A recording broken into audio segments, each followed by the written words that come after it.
Muna mga igsunan ko, ang naitabo, wa siya mo surrender. Nituyok siya, yan, ibalik. So, Father, ako na lang yun na i-surrender kay 32 na ko katuig, bugat akong ulo, bugat ako lawas, dili jud masabtan, Padre. Si Ingo nga, itong prayer sa simbahan, deliverance prayer. Dula, idara naman siya, sabat na ko. Mo ni imong isabat na ko, ha?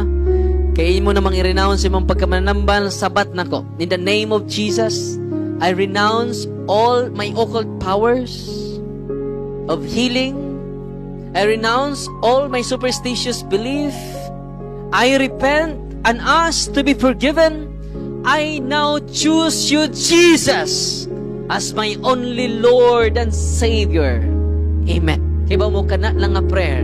Prayer for renouncement. Abi ninyo ningon siya, Father, wag tang ang kabugat sa akong ulo.